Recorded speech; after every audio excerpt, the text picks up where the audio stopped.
어느 교회의 한 목사님이 용서에 대해서 설교를 하시게 되었습니다. 설교 중에 이렇게 질문했습니다. 혹시 여러분 가운데 미워하는 분이 하나도 없는 분이 계시면 손을 들어 보십시오. 조용했습니다. 목사님은 재차 질문했습니다. 혹시 여러분 가운데 미워하는 분이 하나도 없는 분은 손을 들어 보십시오. 그랬더니 저쪽 뒤에서 연세가 가장 많으신 할아버지 성도님이 손을 들었습니다. 목사님은 너무 존경스러운 목소리로 말했습니다. 아니 어르신, 어떻게 미워하시는 분이 한 분도 없습니까? 그 비결은 무엇입니까? 그랬더니 그 어르신이 하시는 말씀이 있었는데 다 죽었어.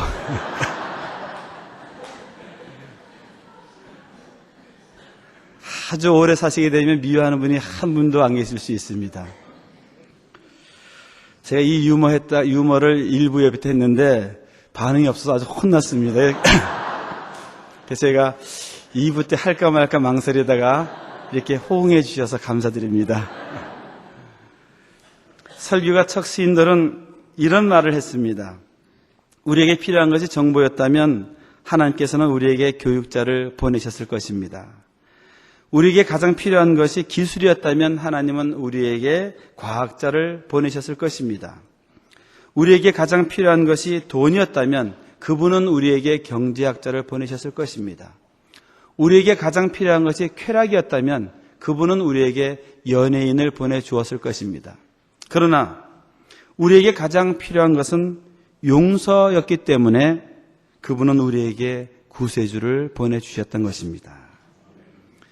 예수님은 우리의 구세주라고 하는 이 고백 속에는 하나님이 예수님 보내주시고 십자가에 달리게 하심으로 우리의 모든 죄와 허물을 용서하여 주셨다는 의미를 담고 있습니다.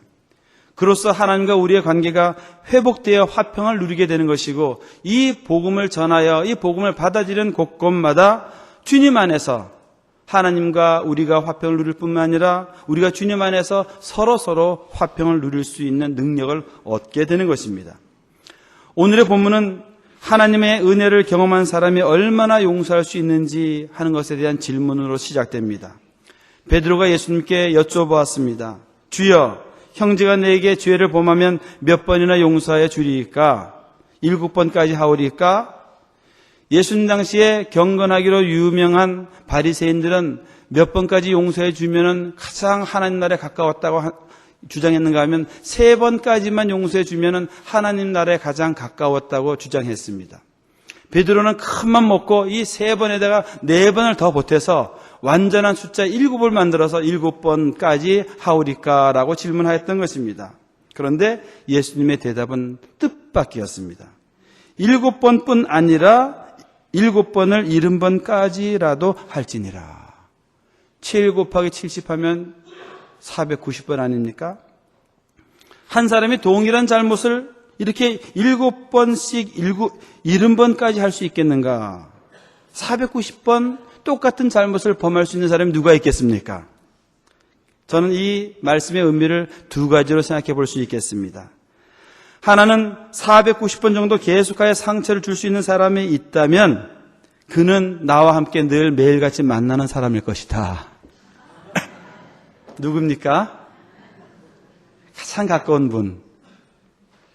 제가 말씀드리지 않겠습니다. 이 말씀의 의미는 가족 관계에 먼저 적용될 수가 있습니다. 남편일 수도 있고요, 아내일 수도 있고요, 부모님일 수도 있고요, 저 원수 같은 자식일 수도 있습니다. 490번이나 잘못해도 용서해 주라고 하는 의미는 바로 그렇게 가장 가까운 사람에게 매일 일상처럼 만나는 사람을 통해서 일어나는 일일 수 있습니다. 어쩌면 직장 동료일 수도 있겠죠. 매일같이 만나야 되니까요.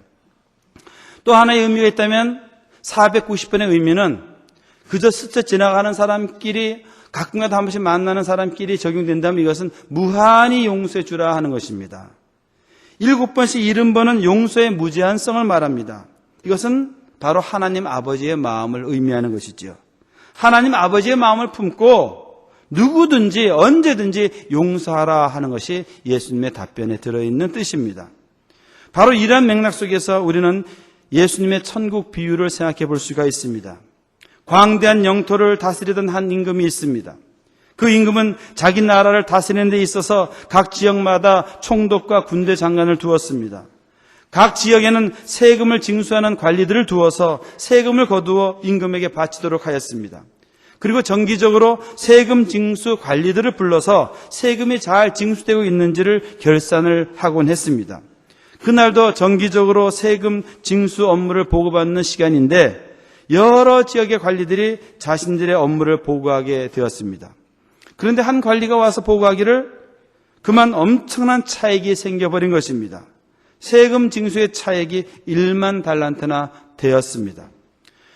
역사가 요세푸스의 기록에 의하면 헤롯 당시에 갈릴리와 베라 지역을 모두 합쳐서 거두어들인 연간 세금이 200달란트를 넘지 못하였다고 하였습니다. 그러니까 이 1만 달란트라고 하는 것은 바로 그에 대해서 50배나 되는 상상할 수 없는 엄청난 액수입니다.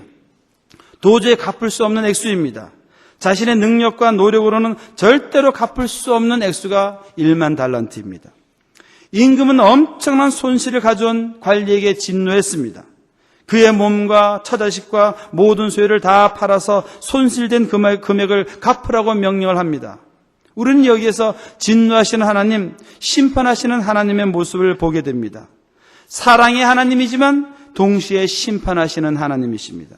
사랑과 진노는 십자가 사건을 바라보는 두 가지 측면입니다. 이 십자가에는 하나님의 구원과 심판이 동시에 일어났습니다. 바로 이러한 맥락에서 우리는 예수께서 우리를 대신하여 십자가를 지신 그 구원의 의미가 무엇인지를 깊이 있게 생각해 보아야 합니다. 우리가 진노받아 마땅하지만 우리가 진노받지 아니하고 우리가 받을 진노를 독생자 예수 그리스도께서 대신 받으시고 그분이 우리 대신 죄인이 되어서 가시관 쓰시고 심판 받으심으로 우리가 심판을 면제받고 구원을 받게 된 것입니다. 하나님은 우리가 받아야 할 저주를 독생자 예수님께 지우심으로 우리는 그 대신 영생의 복을 받을 수 있게 되었습니다. 하나님은 우리를 죄악으로부터 다시 찾으시기 위해서 예수님을 골고다 위에서 처절하게 버리셨습니다. 예수님이 저주받고 심판받으심으로 우리는 구원받고 영생의 축복을 받게 된 것입니다. 우리는 예수 그리스도 안에서 죄에 대해 심판하시는 하나님을 알게 됩니다. 그것을 깨달을 때 비로소 하나님의 은혜를 체험하게 되는 것입니다. 심판이 없는 은혜는 복음이 아닙니다. 하나님은 우리를 용서하시고 우리를 구원하시기 위해서 엄청난 값을 지불하셨습니다. 하나님의 아들을 십자가 위에서 희생시키시는 어마어마한 값을 지불하셨습니다. 그런데 오늘 성경에 나오는 1만 달란트 빚진 자의 말을 들어보십시오. 그의 답변이 매우 엉뚱합니다. 내게 참으소서 다 갚으리이다 라고 말합니다. 내게 참으소서라는 말은 시간을 연장시켜 달라는 뜻으로 번역할 수도 있습니다. 주님 내게 참으소서, 기한을 좀 더 주신다면 내가 다 갚겠습니다. 시간을 조금만 더 주십시오. 빚을 청산하는 데에 있어서 주인의 생각과 종의 생각은 매우 달랐습니다. 주인은 그 종이 어떤 노력과 행위로도 그의 빚을 해결할 수 없다는 것을 알고 종의 빚을 모두 탕감해 주려고 하였습니다. 하지만 종은 조금 더 참아달라는 것과 시간을 연장해 달라는 것입니다. 주여, 내 빚은 폐기하지 마십시오. 다만 지불 기한만 연장해 주신다면 제가 어떻게 하든 이 진 빚을 모두 다 갚겠습니다. 종은 어리석게도 교만하게도 시간만 주신다면 1만 달란트를 갚을 수 있다고 주장하고 있습니다. 그럼에도 불구하고 주인은 종을 불쌍히 여겨서 모든 빚을 완전히 다 없애줍니다. 기한을 연기해 준 것이 아닙니다. 빚 문서를 찢어버렸습니다. 종의 채무를 완전히 말소시켰고 종은 빚으로부터 해방되었습니다. 그는 감옥에 들어가지 않아도 되었습니다. 그를 억누르던 모든 것으로부터 해방받게 되었습니다. 그러나 이 불행한 종은 이 놀라운 은혜를 진심으로 받아들이지 않습니다. 종은 탕감받았다는 것을 용납할 수가 없었습니다. 종은 여전히 빚진 자로서 심판을 모면하기 위해 자기 스스로 노력해서 더 많이 일하고 더 많이 아끼고 더 악착같이 모아서 빚진 돈을 갚아야 하겠다고 생각했던 것입니다. 그는 자신에게 전해진 용서의 메시지를 구원의 현실로 받아들일 수가 없었습니다. 용서받은 사실을 인정하고 싶지 않았습니다. 예수 그리스도께서 2000년 전에 우리를 위해 흘려주신 보혈의 공로로 우리의 죄를 용서하시는 은혜의 사건이 일어났습니다. 단 한 번 일어났지만 모든 사람을 위한 구원의 사건입니다. 이것을 인정하고 받아들이는 것이 바로 믿음인 것입니다. 이 예수 그리스도의 구원 사건을 믿지 않는 사람은 여전히 자기 행위로, 자기 노력으로, 자기 공로로 의를 얻으려 하고 제 문제를 해결하려고 합니다. 율법적인 신앙에 머물러 있습니다. 성도들이 율법적인 신앙에 머물러 있으면 자기도 피곤하고 남도 피곤하게 만듭니다. 복음의 은혜를 알지 못합니다. 지난 세기에 가장 위대한 신학자로 평가받고 있는 분 가운데 한 분인 칼 바르트라고 하는 분이 계십니다. 제가 칼 바르트 얘기를 자주 해서 우리 교회 성도님들은 한 반 이상은 아마 신학교 졸업한 정도의 그 정서와 교양을 가질 수 있는 것 같습니다. 그분이 쓴 교회 교역이라고 하는 그 책을 보면 거의 10,000페이지나 됩니다. 저도 그 책을 다 못 읽었습니다. 제가 이 칼 바르트를 전공한 사람이지만 다 못 읽을 정도로 엄청나게 방대합니다. 10,000페이지면 얼마나 아주 많은 분량입니까? 현존하는 로마 가톨릭 신학자인 한스 킹이라고 하는 분이 있습니다. 대표적인 로마 가톨릭 교회의 신학자입니다. 한스 킹은 교황은 실수가 없다라고 하는 교황 무호서를 반대하였고 로마 가톨릭 교회를 비판하였다는 그 이유 때문에 파문된 분입니다. 지금도 세계적인 석학으로 활동하고 있습니다만 우리 한국에 올 때는 가톨릭 교회는 서지 못하고 다른 강단에서 강의를 하고 돌아갔습니다. 이 한스 킹은 젊은 시절에 칼 바르트를 연구해서 박사학위를 받은 일이 있었기 때문에 이 두 사람 사이에는 깊은 교분이 있었습니다. 이 두 사람의 만남은 항상 신학적인 토론을 즐겨 했습니다. 아마도 세상에서 가장 격렬한 논쟁이 있다고 꼽는다면 신학 논쟁일 것입니다. 신학 논쟁이 매우 격렬해서 때로는 감정이 상하는 정도가 아니라 전쟁이 일어나기도 하고 나라가 갈리기도 하였습니다. 동방교회와 서방교회가 나눠지게 된 가장 큰 이유 가운데 하나가 신학 논쟁이었던 것입니다. 신앙이 전제되기 때문에 자기의 주장을 쉽게 양보하지 않으려고 합니다. 한 번은 칼 바르트와 한스 킹 이 두 분이 신학 토론을 하다가 격렬하게 서로 의견이 대립되게 되었습니다. 그러자 한스 킹이 말합니다. 바르트 교수님, 제가 양보하겠습니다. 교수님이 믿음이 저보다 더 좋습니다. 좋다고 하시죠. 그러자 칼 바르트는 정색을 하면서 이렇게 말을 합니다. 한스 킹 교수, 내가 언제 내 자신이 믿음이 좋다고 했습니까? 나도 믿음이 좋은 사람이 아닙니다. 나도 저 천국에 올라갈 때에는 아버지 앞에 갈 때에는 내가 쓴 저 10,000페이지나 되는 교회 가지 않고 저 다 내려놓고 오직 한 가지 고백만 가지고 하나님 앞에 가겠습니다. 주여, 이 불쌍한 죄인을 용서하여 주옵소서. 이 대화가 있은 지 바로 얼마 뒤에 칼 바르트는 소천하였고 한스 킹은 바르트의 장례식에서 조사를 읽으면서 이 일화를 소개하였습니다. 위대한 신학자 칼 바르트 역시 자기가 하늘나라 갈 때는 자기가 쓴 모든 위대한 저술들을 다 놔두고 주여 이 죄인을 불쌍히 여겨 주옵소서 이 한마디 고백만을 가지고 하나님께 가겠다는 이야기입니다. 자기 공로로 누가 의를 얻을 수 있겠습니까? 하나님 앞에 누가 설 수 있겠습니까? 우리 가운데 누구도 하나님 앞에서 의롭다고 할 수 있는 사람은 아무도 없습니다. 주여, 저는 미천한 사람입니다. 나는 아무것도 아닌 존재입니다. 오직 주님의 은혜만을 구할 뿐입니다. 지금 내가 있는 것도 오직 주님의 은혜일 뿐입니다. 이런 고백을 하는 사람만이 하나님의 은혜를 아는 사람입니다. 1만 달란트 탕감받은 종은 하나님의 은혜를 현실로 받아들이지 못했습니다. 자신에게 선포된 은혜의 메시지를 받아들이려 하지 않았습니다. 참으로 가련한 인생입니다. 오늘 본문 말씀을 계속하여서 읽어보니까 우리는 하나님으로부터 죄를 용서받은 것으로 끝나지 않습니다. 1만 달란트 탕감받은 이 종은 나가서 친구를 만나게 되는데 이 친구는 자기에게 100데나리온을 빚진 처지였습니다. 노동자 하루 품삯이 한 데나리온이니까 대략 노동자의 3개월치 품삯에 해당됩니다. 1만 달란트 탕감받은 사람은 자기에게 100데나리온을 갚지 않은 친구를 만나자마자 내면에서 분노가 폭발했습니다. 다짜고짜 친구의 목을 움켜잡고는 돈을 갚으라고 윽박지릅니다. 친구가 무릎을 꿇고 사정했음에도 불구하고 그는 친구를 용서하지 않고 가혹하게 감옥에 가두었습니다. 이 사실을 본 다른 동료들이 무자비한 친구에게 화가 났습니다. 그래서 임금에게 그 악한 종을 고발하게 됩니다. 임금은 그 관리를 감옥에 가두고 1만 달란트를 갚도록 옥졸들을 붙여 놓았습니다. 그리고 하시는 말씀이 너희가 각각 마음으로부터 형제를 용서하지 아니하면 나의 하늘 아버지께서도 너희에게 이와 같이 하시리라. 매우 무서운 말씀으로 들립니다. 너희가 용서하지 않으면 하늘 아버지도 너희에게 똑같이 하실 것이다. 그런데 이 구절을 대하게 되면 우리가 알고 있는 구원의 복음과 모순되는 것처럼 여겨집니다. 하나님은 예수 그리스도의 공로로 무조건적으로 모든 인간의 죄를 용서하신다고 하셨는데 여기에는 조건절이 붙어 있습니다. 너희가 형제를 용서하지 아니하면 하늘 아버지께서도 너희를 용서하지 아니하시리라. 만약 이 조건절이 붙어 있다면 우리가 알고 있는 복음과는 뭐가 좀 다르지 않습니까? 아니하면이라는 조건절이 붙어 있다면 복음이 아닌 것입니다.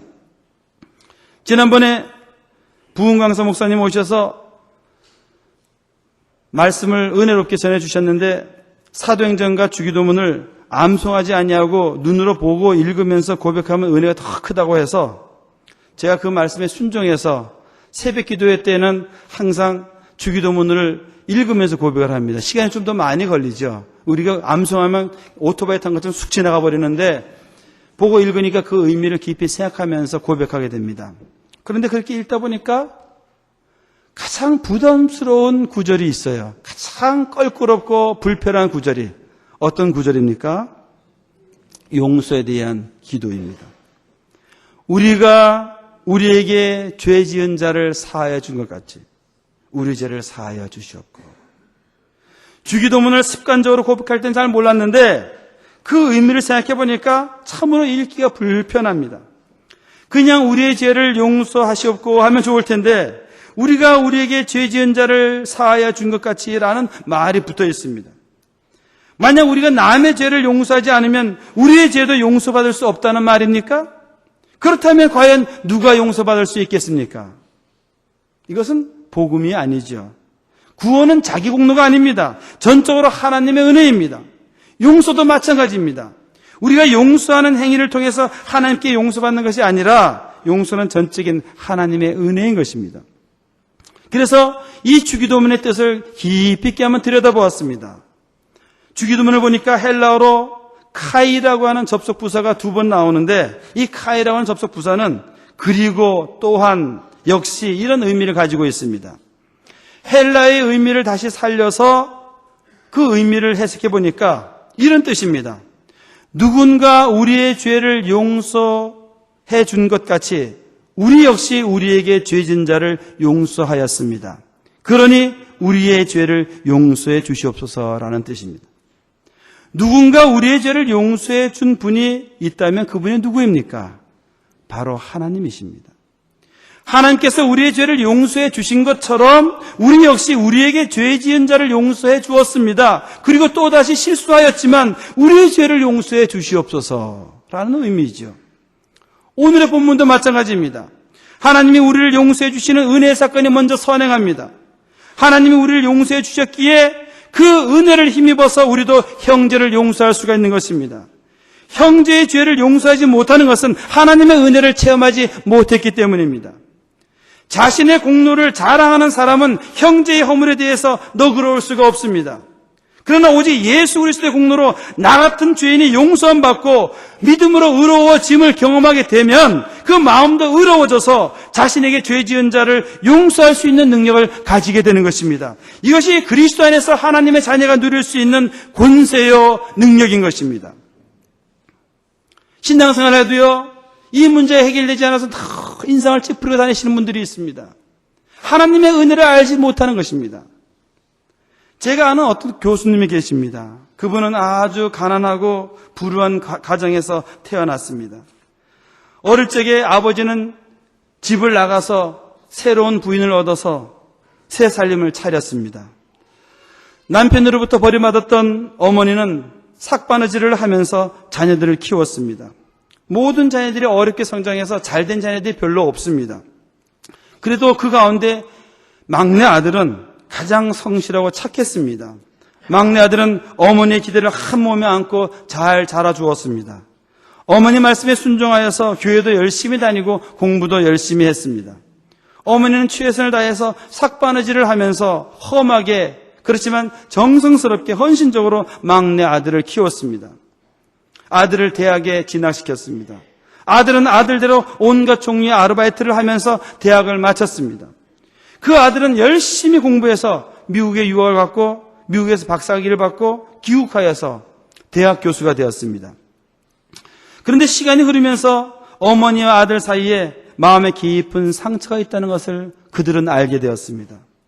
아들을 위해서 희생적인 헌신을 하였던 어머니는 어머니대로 왠지 모르게 아들에 대한 선한 마음에 늘 자라고 있었고, 또 불우한 환경 속에서 제대로 경제적인 여러 가지 지원을 받지 못해서 온갖 고생을 하면서 공부해왔던 아들은 아들대로 자기에게 기대와 요구가 많게 느껴지는 그 어머니에게 늘 부담스럽고 또 너무너무 힘들었습니다. 갈등은 깊어졌습니다. 갈등이 회복될 기회를 얻지 못했습니다. 그런 상황에서 어머니가 갑자기 불의의 교통사고로 돌아가시게 되었습니다. 그 이후에 아들은 죄책감에 빠져서 힘든 시간들을 보내야 했습니다. 대학에서 교수로 가르치는 것도 힘들었고 우울증 증세가 나타났습니다. 아무런 삶의 의욕이 없었습니다. 그 아들은 한 목사님의 도움으로 영성 수련회에 참석하게 되었는데 처음에는 기도할 힘조차 가질 수가 없었습니다. 이틀이 지나도 3일이 지나도 4일이 지나도 사막과 같은 마음이 늘 끝나지 않았습니다. 하나님의 존재가 저 멀리 계신 것처럼 느껴졌고, 그러나 이 아들은, 이 교수님은 끝까지 하나님의 은혜를 사모하며 그 앞에서 기도하기를 원했습니다. 그렇게 기도하는 가운데 어느새 성령님께서 찾아오셔서 자신의 심령을 만져주시는 것을 경험하게 되었습니다. 마음속에 있던 분노와 좌절, 미움과 열등감, 죄책감과 절망, 후회와 무기력이 있었는데 그 모든 상처난 마음들을, 심령들을 성령께서 어루만져 주셨습니다. 십자가 보혈의 능력을 통해서 하나님이 자신의 모든 죄와 허물을 담당하여 주시는 은혜를 체험하게 된 것입니다. 이전에는 경험하지 못했던 말할 수 없는 평화가 바다처럼 밀려 들어왔습니다. 비록 어머니는 이미 이 세상을 떠나셨지만 어머니를 위해서도 하나님께 기도하였습니다. 산자와 죽은 자의 주님이 아니십니까? 제 기도를 들어주셔서 어머니가 주님의 품 안에서 평안하게 안식하게 하여 주옵소서. 하나님이 그의 기도를 들어주시고 은혜 베풀어 주심을 확신하게 되었습니다. 자기가 받은 모든 상처들을 다 주님께 내어놓았습니다. 그 이후 그분은 새로운 삶의 활력을 찾게 되었습니다. 그 교수님에게 제가 물어보았습니다. 현재 마음의 상태가 어떻습니까? 그분은 이렇게 고백합니다. 이상하게도 내 마음속에 평화가 있습니다. 기쁨이 있습니다. 자유가 있습니다. 또 남을 바라보면 긍휼의 마음이 생깁니다. 그런 고백을 하였습니다. 용서는 나를 향하신 하나님의 뜻이면서 나를 위한 것입니다. 누군가를 미워하게 되면 가장 고통을 받는 사람은 미워하는 자기 자신입니다.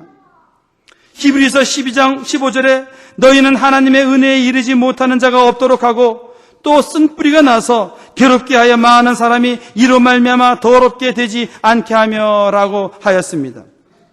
쓴뿌리는 독이 있는 열매를 맺습니다. 이 쓴뿌리 때문에 하나님의 은혜에 이르지 못합니다. 쓴뿌리는 풍성한 하나님의 은혜를 누리지 못하게 만들 뿐만 아니라 사람들과 정상적인 관계를 맺지 못하게 만듭니다. 성경에는 쓴뿌리가 나서라고 말합니다. 쓴뿌리는 성장을 합니다. 쓴뿌리가 치유되지 아니하면 더 악화되고 더 깊어져서 나쁜 열매를 맺게 됩니다. 쓴뿌리가 마음을 지배하게 되면 괴로운 삶을 벗어날 수가 없습니다. 쓴뿌리는 자기만 괴로울 뿐만 아니라 다른 사람의 영혼까지도 오염시킵니다. 그러한 쓴뿌리가 있다면 주님의 은혜로 치유받아야 합니다. 쓴뿌리가 뽑혀져야 합니다. 이 문제를 풀 수 있는 유일한 방법은 바로 용서의 복음입니다. 용서할 때 관계가 회복됩니다. 저는 참으로 힘든 설교를 지금 하고 있습니다. 그런데 그리스도인은 이 용서의 언어가 언제나 흘러나와야 됩니다. 축복받으십시오. 평화 얻으십시오. 기쁨을 얻으십시오. 라고 설교할 때 아멘하기는 쉬워도 우리 모두에게, 저를 포함한 우리 모두에게 용서하십시오. 그러면 아멘하기 힘든 것이 우리의 죄악된 본성입니다. 그러나 이 문제가 해결되지 아니하고서는 우리 안에 그리스도께서 주시는 놀라운 하늘의 은혜를 경험할 수가 없습니다. 그리스도인은 용서의 은혜가 언제나 흘러나와야 합니다. 미안해요. 고마워요. 사랑해요. 축복해요.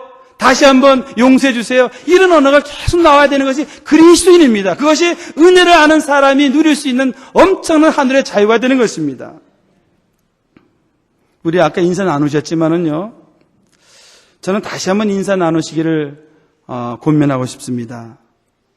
우리가 평소에는 잘 쓰지 않는 언어인데 교회에서는 쓰지만 이번에는 좀 진심을 담아서 우리 옆에 좌우에 계신 분들과 함께 미안합니다. 고맙습니다.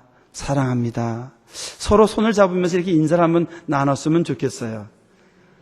옆에 계신 분 한 번쯤 서로 인사하겠습니다. 미안합니다. 안 하시는 분은 제가 다시 시킬 겁니다. 미안합니다. 고맙습니다. 사랑합니다. 부부간에도 좀 하세요. 저 뒤에 계신 한 두 분 안 하셨는데,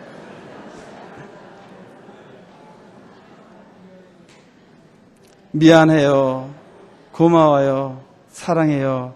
이 고백할 수 있다면 그 부부, 그 가정 천국 됩니다. 여러분들이 복음을 너무 어렵게 생각할 필요가 없습니다. 복음은, 하늘의 놀라운 은혜는 우리의 일상적인 삶 속에서 그대로 드러나야 되는 것입니다. 나와 누군가의 관계에 문제가 있다면 하나님과의 관계도 문제가 반드시 생기게 마련입니다. 그러므로 우리 수표교 성도님들은 언제나 입에서는 축복하는 언어, 용서를 구하는 언어, 또 용서하는 언어, 사랑하는 언어, 미안해하는 언어, 이런 것이 흘러 넘쳐야 할 줄로 믿습니다. 사랑하는 성도 여러분, 우리 모두 용서받는 은혜만이 아니라 용서하는 은혜를 통해서 진정한 자유를 누리시기를 주님의 이름으로 축원합니다. 기도하겠습니다. 자비로우신 하나님, 우리를 긍휼히 여겨 주시옵소서. 하나님의 아들을 희생시키셔서 우리를 용서하여 주셨는데 우리가 그 은혜를 잊고 살 때가 많았습니다. 우리 안에 있는 쓴뿌리로 말미암아 괴로운 적도 있었습니다. 주님의 은혜로 우리의 허물을 용서하여 주시옵소서. 주님이 우리를 용서하신 것처럼 우리도 형제와 자매를 용서하게 하옵소서. 그래서 참된 자유를 누리게 하여 주시옵소서. 예수 그리스도 이름으로 기도하옵나이다. 아멘.